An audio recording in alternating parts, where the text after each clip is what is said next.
Thokliba irang asida awaba nanglaba Kanglup Anigi Angang Unanaba hotnagani. Athuba Matamda Manipur Da Tangdu Leitaba Purakpa Oirasanu haina Enviromental Activist Licypriya Kangujam phongdokkhre.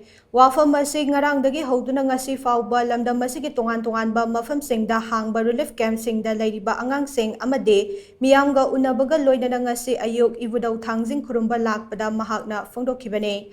Ibudhou Thangjing khurumba lakba aduda Licypriya Kangujam hai mahak tha asigi kun faoba Manipur da laikhigane. Mahakna leiringai matam asida relief camp ta leiriba awaba tarba angang unakhigane. Loinana Churachandpur da chatuna awaba tarba angang ga unanaba Chief Minister da security matik chana pinaba haijagane. Churachandpur da chatnaba security pirabade mapham madu da chatuna awaba tarba angang aduga unagane. Mahakna makha taraduna hai Ibudhou Thangjing laisang asi saba loisina hotnabada achauba thodang laubiriba moirang asigi MLA thongam santibu haningai leitana thagatle loinana ngasi Ibudhou Thangjing khurumba fangjaba asi apenba fawe masigidamak Ibudhou Thangjing seva mandal amade mahakpu guide tawbiba yumkhaibam siambu thagatle haina mahakna makha takhe